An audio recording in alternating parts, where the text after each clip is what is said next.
ரத்த பொரியல் உடம்புக்கு ரொம்ப ரொம்ப ஹெல்தி, ரொம்ப டேஸ்டியாகவும் இருக்கும். இதை எப்படி செய்யணும்னு பார்க்கலாமா?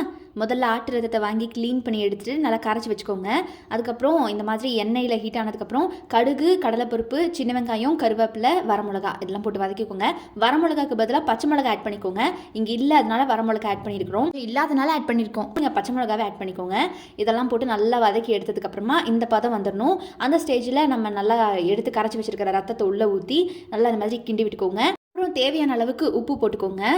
கிளறும் போது பார்த்திங்கன்னா அப்படியே ரத்தம் தெரியும். ஆனால் இங்கே பாருங்கள், நம்ம கிளறாமல் விட்டுட்டா எப்படி ராவாக மேலே எண்ணெய்லாம் வந்து நிற்குதுன்னு இப்படி தான் இருக்கும் பார்க்குறதுக்கு.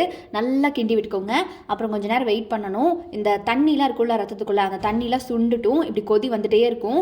அப்பப்போ கைவிட்டு கிளறி விடுங்க. இப்படி பாருங்கள், கெட்டியாக ஆரம்பிச்சிருச்சு. நல்லா இந்த பதம் வர வரைக்கும் நல்லா கெட்டியாக கிண்டி எடுத்துக்கோங்க கைஸ். கடைசியில் தேங்காய் பூ துருவி வச்சுருக்கோம்ல, அந்த துருவின தேங்காவை நல்லா போட்டுக்கோங்க. போட்டு நல்லா இந்த மாதிரி கிளறி விட்டுக்கோங்க. உங்ககிட்ட இந்த தேங்காய் பூவோடையே இந்த கொத்தமல்லி இருந்துச்சுன்னா அதையும் போட்டுக்கோங்க. கொத்தமல்லி இங்கே நாங்கள் சேர்க்கல. ஆனால் நீங்கள் கொத்தமல்லி ஆட் பண்ணியே கிண்டி விட்டு இறக்கிருங்க கைஸ். அவ்வளவுதான். அடுப்பு ஆஃப் பண்ணி சுட சுட சர்வ் பண்ணிங்கன்னா நம்மள்ட்ட ஆட்டு ரத்த பொரியல் ரெடி ஆகிடுச்சு. செம்ம டேஸ்டியாக இருக்கும் சுட சுட சாப்பிட்றதுக்கு.